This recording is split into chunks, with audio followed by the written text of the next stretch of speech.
Olá todo mundo, no vídeo de hoje então a gente vai conversar sobre a segunda parte de A Marca de Atena. Então vamos lá, eles chegam então, o Frank, a Hazel e o Léo lá do lugar em que eles estavam com os Ictiocentauros, que são os centauros aquáticos, né? Mais ou menos assim. E eles ligam para o Kiron por mensagem de Iris, né? Para que relatar tudo pro Kiron, o que estava acontecendo, e contar pro Kiron que, né, a guarda do acampamento Júpiter está indo para o acampamento Meio Sangue travar uma batalha com eles. Logo depois, eles têm uma conversa sobre o que é a marca de Atena e tal. O que é a marca? Disse Piper. A moeda. Que moeda? Estou carregando isso desde que encontrei com a minha mãe no Grand Central. É uma moeda da cidade de Atenas. Ela passou adiante, cada um dos semideuses examinava. Piper teve uma lembrança ridícula das aulas do ensino fundamental em que as crianças levavam um objeto e falavam dele enquanto ele passava de mão em mão. Uma coruja? Bem, faz sentido. Acredito que esse galho seja de oliveira, não é? Mas o que é a inscrição AOE? Na verdade, não é AOE, é Alfa, Teta e Epsilon. Epsilon. Em grego significa aos atenienses. Ou você pode ler como filhos de Atena. É como se fosse o lema da cidade. Seja como for, a marca de Atena é uma coruja exatamente como essa. Ela aparece em vermelho incandescente. Já havia nos meus sonhos, depois 2 vezes no Forte Sumter. Aí eles falam sobre uma lenda lá do acampamento Júpiter, né? Uma estátua de Atena. Ou pelo menos é o meu palpite. Piper franziu a testa. Você disse que não sabia. Eu não sei. Mas, quanto mais eu penso sobre isso, existe um artefato que pode se encaixar na lenda. Me desculpe, eu já deveria ter contado a você tudo o que eu sei, mas sinceramente, fiquei com medo. Se essa lenda for verdade, eu sei, eu deduzi Jason.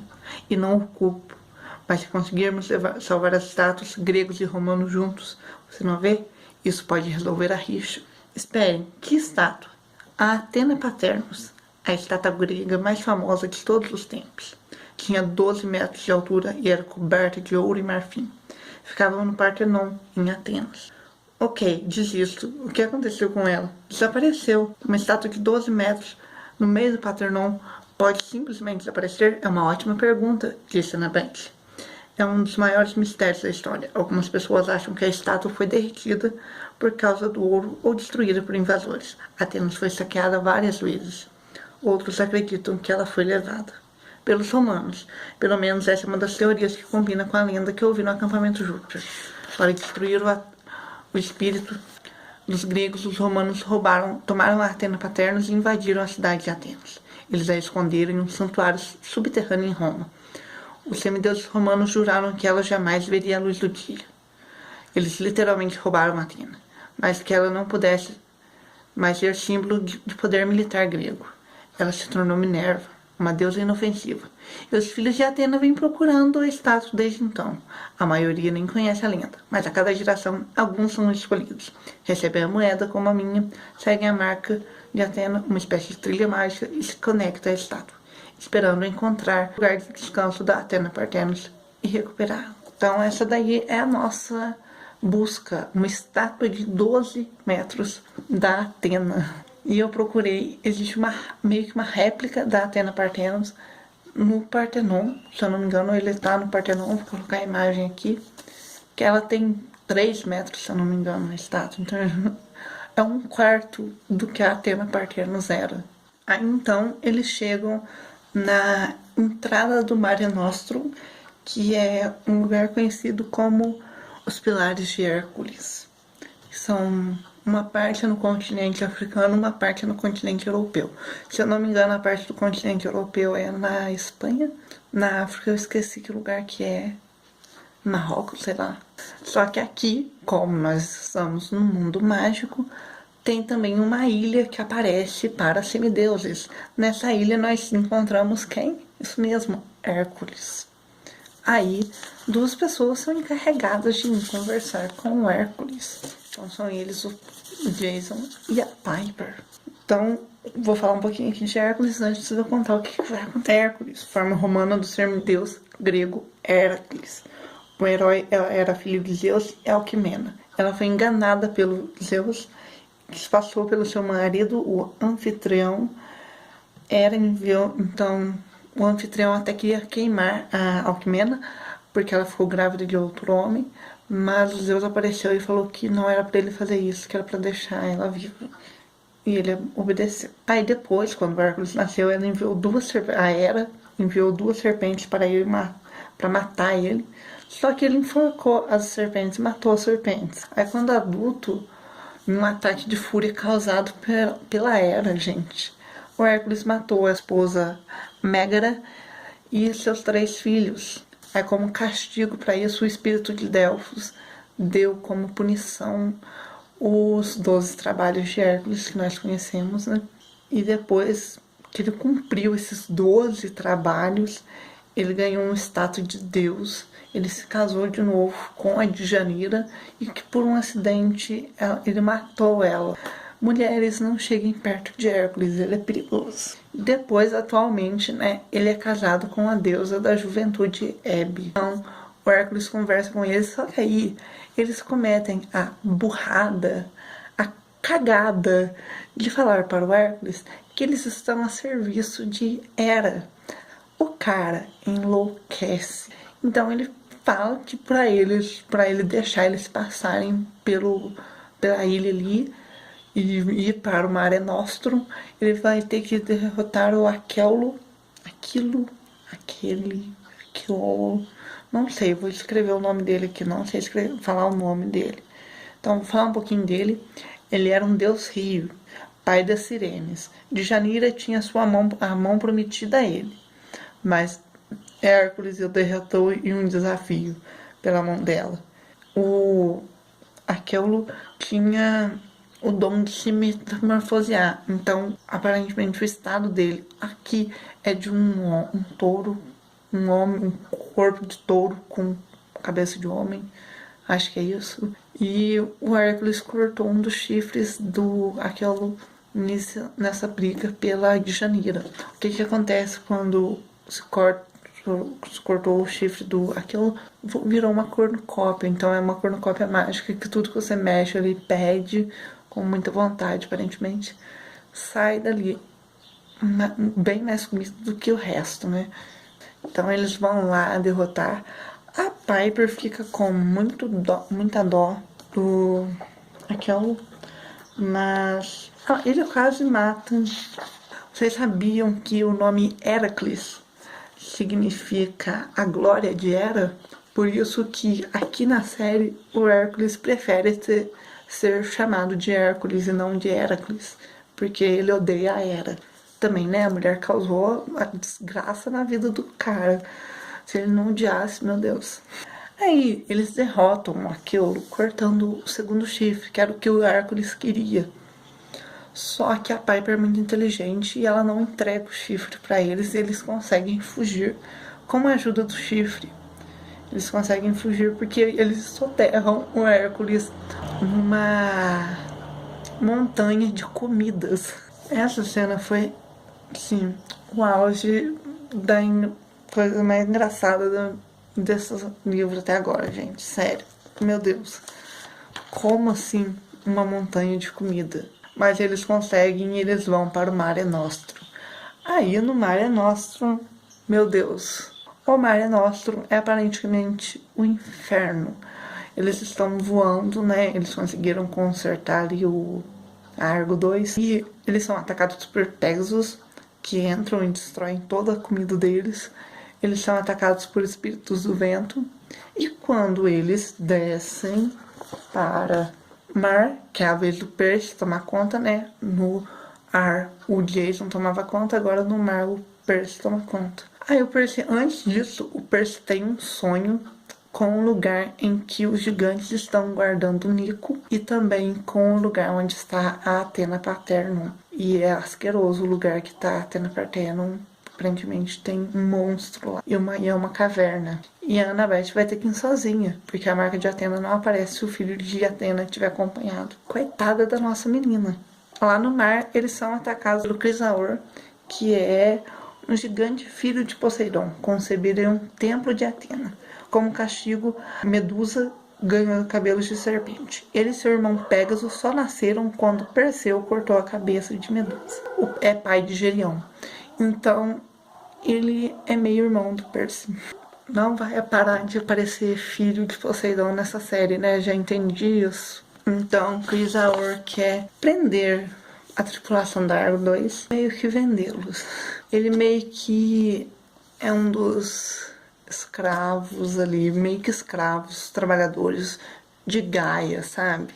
Dá meio errado, porque o Frank se transforma em um enxame de abelhas e foge deles. Então ele consegue, em um momento com o plano do Percy, porque o Percy lembra de uma lenda que os homens que trabalham com o Criador foram transformados em meio homem golfinhos. Então o Frank se transforma em golfinho e finge que está louco, e todo mundo que trabalha por Crisaor foge, e o Crisaor também.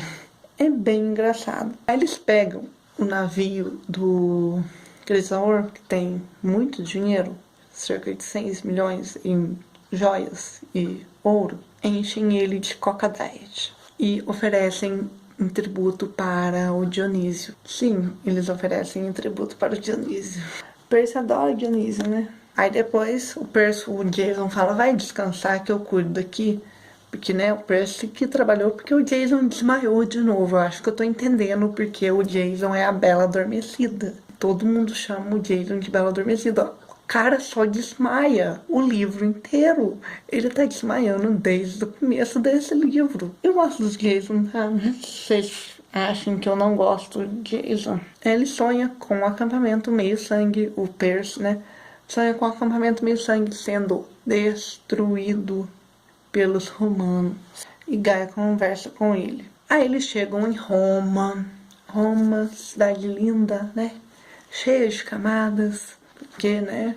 Tá lá desde a antiguidade, então vai se modernizando, mas ao mesmo tempo mantendo vários prédios antigos, vários monumentos. Até porque, né? Pra que derrubar o Coliseu? A Percy acompanha a Annabeth até o rio Tibre.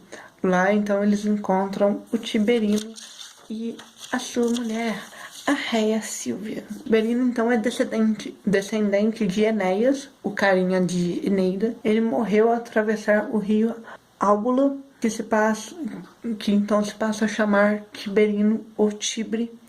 E ele é antepassado de Rômulo e Remo, os fundadores de Roma. Já a Réia Sílvia, que é a esposa do Tiberino, ela é a mãe de Rômulo e Remo, e seu tio usurpou o trono. Então ele meio que proibiu a Réia Sílvia, usurpou o trono dela, né? Então ele proíbe a Réia Sílvia de ter filhos. Só que aí o Marte seduz a garota, ou a mulher, e engravida ela. Ela dá luz a gêmeos, mas ela ataca o tio dela, taca as crianças no rio Tibre. Aí o Tiberino levou eles até a margem e eles foram criados pela loba Lupa. Então, depois de muito grandes, eles constroem a nossa querida cidade de Roma. O Percy só pode acompanhar ele aqui. E uma curiosidade muito engraçada, o Tiberino e a Réia Sílvia se parecem com o Gregory Peck e com a Audrey Hepburn aqui na série. Então, e eles estão no filme A Princesa e o Plebeu. Percy não pode ir adiante, né? Porque a marca de Atena só vai aparecer para a Annabeth. Então, a Annabeth, ela é levada até um prédio e lá ela tem que seguir sozinha. É nesse lugar que ela entra lá, ela faz uma escada para descer, porque não tem escada, com espadas de plástico e carretel de linha. Com carretel de linha, porque tem vários caixotes no lugar ali com carretéis de linha. Então ela forma essa escada e desce. Aí ela vê um buraco, ela entra naquele buraco, o buraco se fecha. Lá dentro ela tem simplesmente um culto ao deus Mitra. O deus Mitra, então, é o deus do sol, da guerra e da sabedoria na mitologia persa. Com o tempo ele foi adicionado à mitologia hindu e à mitologia romana. Aparentemente eu li, mas eu não anotei, infelizmente. O Mitra começou a ser cultuado em Roma quando Alexandre o Grande ganhou uma batalha, aí todo mundo começou a cultuar o Mitra. Então tem 7 níveis para passar. Vocês têm ritos de passagem, 7 níveis de filiação. O nível máximo é o Pater, que é um velhinho que tá lá. Como ela sabe disso? A garota descobriu nossos segredos. Silêncio, ordenou o Pater. Ela pode saber sobre os ordalhos. Os ordalhos, eu sei sobre eles. Ridículo, berrou o Pater. A garota está mentindo. Filha de Atena, escolha a maneira que vai morrer. Se não escolher, o Deus escolherá para você. Fogo ou punhal? Até mesmo o Pater ficou perplexo. Como você engoliu em seco? Quem é você? Uma filha de Atena. Mas não uma filha qualquer. Eu sou a Mater de minha irmandade. A Magna Mater, na verdade. Não existem mistérios para mim. Mitra não pode esconder nada do meu conhecimento. A Magna Mater, a grande mãe. Matem-na! Você está morto, pode sentar. Muito engraçada essa cena. Então a Annabeth consegue derrotar esses espíritos porque ela nota que o teto do lugar ali, do santuário, em culto ao Mitra, tem uma rachadura. Então ela consegue, e que esses espíritos estão presos lá. Então ela consegue derrotar aquilo ali e sair do lugar. Só que aí acontece uma tragédia para a nossa menina. Ela quebra o tornozelo. A sorte dela é que ela vê um lugar cheio de plástico bolha e faz para que pare de sangrar, para que ela consiga andar e chegar ali onde está a Atena Pater. Então, aí ela chega num lugar que é um abismo e ela meio que costura, assim, tece com um negócio de tecer, que eu não sei como é que... um tear, e consegue fugir. Tá vindo um monte de aranha, e essas aranhas caem depois lá naquele abismo. Aí ela chega no lugar que ela tinha que chegar. Aí que a porca torce o rabo. Porque tem um tanto de tapeçaria com desenhos. E um desses desenhos é uma das últimas cenas de O Último Olimpiano, que é o Percy e a Annabeth se beijando embaixo d'água. Aí aparece a Aracne. Como isso é possível? Acima dela, na escuridão, uma voz falou: há séculos eu já sabia que você viria, docinho. Annabeth estremeceu. De repente tinha 7 anos de novo, escondendo-se debaixo das cobertas, esperando que as aranhas a atacassem durante a noite. A voz suave exatamente como Percy descrevera. Um sibilo raivoso em múltiplos sons. Feminina, mas não humana. Nascidas acima da estátua, alguma coisa se moveu. Uma coisa grande e escura. Vi você em meus sonhos. Eu tinha que me certificar de que você valia a pena. A única filha de Atena inteligente o bastante para passar pelos meus testes e chegar viva a este lugar. De fato, você é a filha mais talentosa da deusa. Isso tornará sua morte muito mais dolorosa para minha velha inimiga quando você fracassar. A pessoa que está ali, a Aracne. A Aracne, se eu não me engano, eu já falei de Aracne aqui com vocês em algum vídeo do Leandro Percy Jackson, mas eu vou falar de novo. A Aracne era uma jovem tecelã muito talentosa. O trabalho dela era considerado um dos mais perfeitos da Grécia. Só que aí ela ficou tão vaidosa com aquilo que todo mundo achava perfeita, maravilhosa, pipipi, popopô, que ela começou a desafiar os deuses. Em um determinado momento, ela desafiou Atena. Atena desafiou ela para tecer. E Atena aparentemente ganhou. A Aracne não aceitou por causa da sua vaidade e quis brigar com a deusa. Foi aí então que a deusa transformou a Aracne em uma aranha e a Aracne então é obrigada a tecer pelo resto da eternidade. Foda, viu? Só que aí a Aracne conta um pouco da história dela. Ela na verdade fica assim: mas será que a minha mãe venceu mesmo ou minha mãe perdeu e por isso que ela transformou essa mulher numa aranha? Só que nós não sabemos o que acontece com a Annabeth, porque tem um corte de cerca de 100 páginas quase, pra contar o que tá acontecendo com os outros personagens. Aí a gente vai saber o que tá acontecendo com o Léo. O Léo, eles chegam até o túmulo de Rafael. Eles chegam num lugar ali que tem um lugar que chama túmulo de Rafael. Vou procurar e vou colocar a imagem aqui pra vocês. Aí eles acham uma passagem secreta. A Hazel entra porque ela tem mais facilidade para andar em túneis, né? Como sabemos. E o Léo com o Frank fica lá fora vigiando, para que ninguém suspeite deles. Só que aí eles são atacados por turistas americanos, que na verdade são os Eidolons, que são aqueles espíritos possessivos. Então eles pulam ali naquele buraco e fecham o buraco. Então eles chegam num lugar bem interessante. Lugar cheio de maquinário antigo, invenções. E o Léo se dá conta de que aquilo ali é do Arquimedes. Só pode ser. Olha aqui, eu li tudo sobre Arquimedes.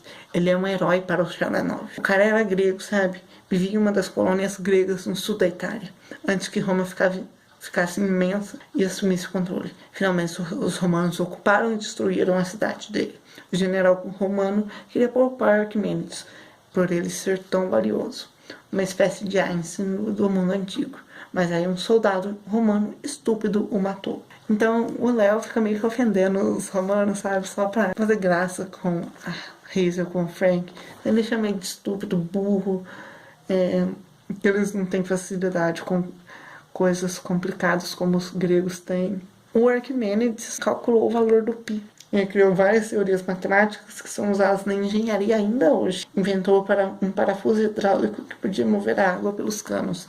Só que aí acontece uma merda no meio dessa conversa deles, porque os Eldolons atacam. Eles conseguem entrar ali na caverna e tomam conta de um autômato que o Arquimedes inventou. Aí a Risa desmaia. O Léo entra numa caverna ali, fica escondido. Ele acha uma esfera e tenta desvendar aquela esfera para pelo menos salvar os projetos do Arquimedes, porque aqueles Eldolons vão com certeza destruí-lo. Aí ele tem a ideia brilhante de dar um curto-circuito naqueles autômatos, e aí os Eldolons ficam presos. Ao mesmo tempo ele consegue salvar a Hazel com o Frank. E o que acontece com eles? A Gaia aparece falando com eles e aparece um espelho de bronze e mostra Percy, o Jason e a Piper morrendo afogados.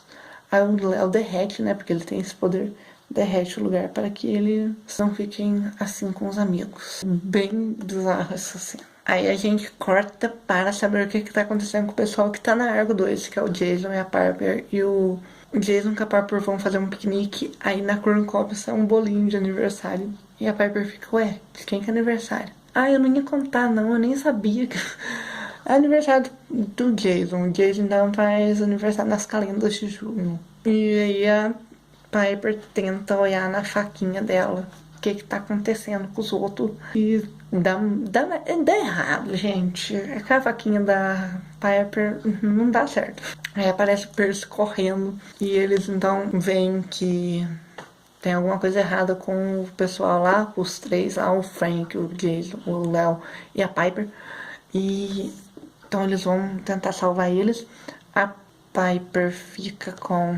deixa o Acatópricos, que eu não sei falar o nome da capa, a faquinha dela com o treinador Red. E eles vão lá lutar então com os gigantes. Eles entram em um ninfeu e lá dentro tem umas 9 múmias de ninfas. Essas ninfas tentam matar eles afogados com uma água totalmente suja. Aí a Piper se lembra de uma lenda Sherlock, que assim... pra mim, é o auge da Piper, é sempre que ela conta essas lendas, né?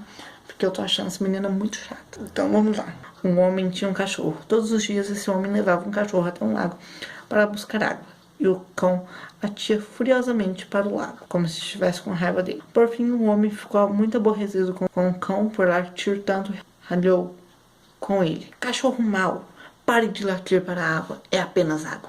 Para a surpresa dele, o cachorro o encarou e começou a falar. Ele disse: em breve a tempestade virá, o nível das águas se elevará e todos se afogarão.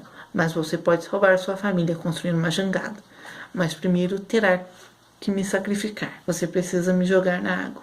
Ele achava que o cão estivesse mentindo. Quer dizer, assim que se recuperou do choque de ouvir seu cão falando, quando protestou, o cão disse: se não acredita em mim, olha na minha nuca. Já estou morto. O homem agarrou o cachorro pela nuca e viu que a pele dele já estava se soltando. Debaixo dela só havia um osso. O cachorro era um cão esqueleto. Assim, com lágrimas nos olhos, o homem se despediu de seu irritante cão esqueleto e o atirou à água.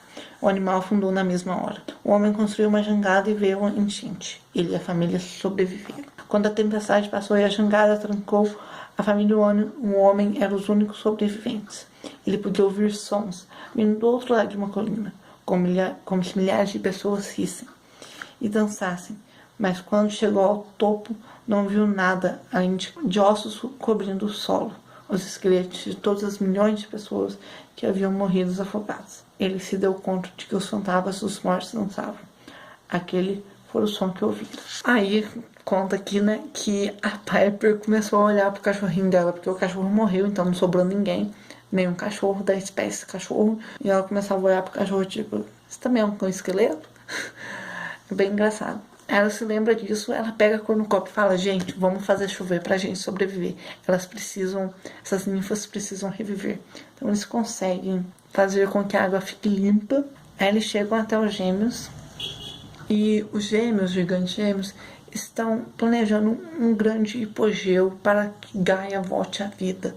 Então eles vão fazer um mês ali para tentar matar Roma de uma vez, só que eles vão soltar uns bichinhos, eles vão soltar umas coisas malucas para matar Roma mesmo. Aí eles lutam com eles. Aí aparece o Senhor D, ou Dionísio, ou Baco. Na verdade aparece o Baco, porque o Baco é mais legalzinho, apesar de ser preguiçoso, que nem o Senhor D. O Senhor D eleva aquela construção deles, que é abaixo do Coliseu, e transforma o Coliseu num lugar bem bonito. E tem várias pessoas lá gritando e tal. Eles lutam com os gigantes e o Baco só olhando. Então só luta o Jason com o Percy porque a Piper tá ajudando o Nico. Eles conseguem vencer os dois gigantes, os gêmeos. O Baco vai lá e termina de matar eles. Aí o Percy pensa no Luke Castello. O que lembrou-se do que Luke Castello lhe dissera anos antes, quando Percy retornara de sua primeira missão. Não percebeu como tudo é inútil? Todos os feitos heróicos? Não passamos de peões dos deuses. Percy tinha agora quase a mesma idade de Luke, na época. Podia entender como o rapaz se tornara tão rancoroso. Nos últimos 5 anos, Percy foi um peão muitas e muitas vezes. Os deuses do Olimpo pareciam revezar usando em seus planos. Porque Baco não ajudou, né? Baco só foi lá e socou a faquinha depois de que os gigantes já tinham sido praticamente derrotados. Então a equipe se une de novo e eles vão salvar a Annabeth. Só que aí a gente começa a acompanhar a Annabeth. Ela é muito esperta. Por isso que ela é uma das minhas personagens preferidas da vida. Então a Annabeth fala pra Arachne que ela está reconstruindo o Olimpo e que ela adoraria expor as tapeçarias da Arachne para os deuses, porque são lindas, são as melhores que ela já viu, melhores até que a da mãe dela. Então a Arachne acredita e monta um projeto que a Annabeth propõe para ela. A Annabeth entra nesse projeto e fala assim, tem um defeitinho ali. A Arachne entra assim e fala, isso é impossível. Eu fiz tudo perfeito, do jeito que você mandou. Ela fica presa, que a Annabeth fez tipo uma algema chinesa enorme. A Arachne começa a brigar com ela e solta um esguincho de teia, né? E agarra a perna da Annabeth, começa a puxá-la. Só que aí o teto desaba e o pessoal veio salvar a Annabeth. O chão vem abaixo e a Arachne cai lá embaixo. Da onde? O que tem embaixo desse chão? O Tártaro. E antes disso, o Nico falou pra gente que a passagem para as portas da morte está no Tártaro e que ela precisa fechar dos dois lados, do lado do mundo mortal e do lado do mundo inferior. Então precisa de uma equipe lá embaixo também para fechar a parte do mundo inferior. Que ele caiu na pegadinha de Gaia e por isso que ele foi sequestrado. Então o Percy vai salvar a Annabeth, eles conseguem salvar a Athena Paternus e levar para Argo 2. Só que aí o Percy, vendo que a Annabeth está sendo puxada para baixo por causa da teia que a Arachne soltou, decide ir com a garota pro Tártaro para eles tentarem fechar as portas da morte. Então ele fala pro Nico, vai para as portas da morte na parte mortal. Só que a parte mortal tá sendo guardada por gigantes. Então eles pulam com a Annabeth no Tártaro. E aí todo mundo fica tipo, meu Deus, o que aconteceu aqui? Porque, né, os dois mais importantes, os dois mais velhos ali pularam. Então eles decidem ir para lá as portas da morte e fechá-las. E tentar salvar o Percy e a Annabeth que caíram no Tártaro. Tártaro, lugar que tem um zilhão de monstros, né? Então, é isso que aconteceu aqui. Incrível. E a ruína dos gigantes se apresenta dourada e pálida. É a Athena Paternus, ela é importante para ajudar a derrotar os gigantes. A Annabeth diz para salvarem a Athena Paternus, porque ela vai ser importante mais para frente. Conquistada por meio da dor de uma prisão tecida. As algemas que prenderam a Arachne, né? Aí voltando aqui em cima, os gêmeos ceifaram do anjo da vida. O anjo da vida deve ser o Nico, que detém a chave para a morte infinita. Que seria tipo a entrada para os portões da morte, possivelmente, né? A filha da sabedoria caminha solitária, a marca de Atena por toda Roma incendiária. Aparece o fogo e a marca de Atena. Então, tá certo aí. Então é isso, eu vejo vocês daqui a 15 dias pra gente conversar sobre a primeira parte de A Casa de Hades, que vai até a página 259. Foi assim que eu dividi, porque esse livro, gente, ele contém 78 capítulos, então a gente vai ler até o capítulo 40. A gente vai ler até o capítulo 40, vai ficar 38 para a próxima quinzena, tá bom? Então é isso, vejo vocês em breve pra gente descobrir o que aconteceu com o Percy com a Ana, velho. O negócio legal é que aparentemente isso daqui é narrado pelo Sete da Profecia. Vejo vocês então no próximo vídeo aqui do canal. Um beijo grande pra todo mundo e até mais. Tchau, tchau.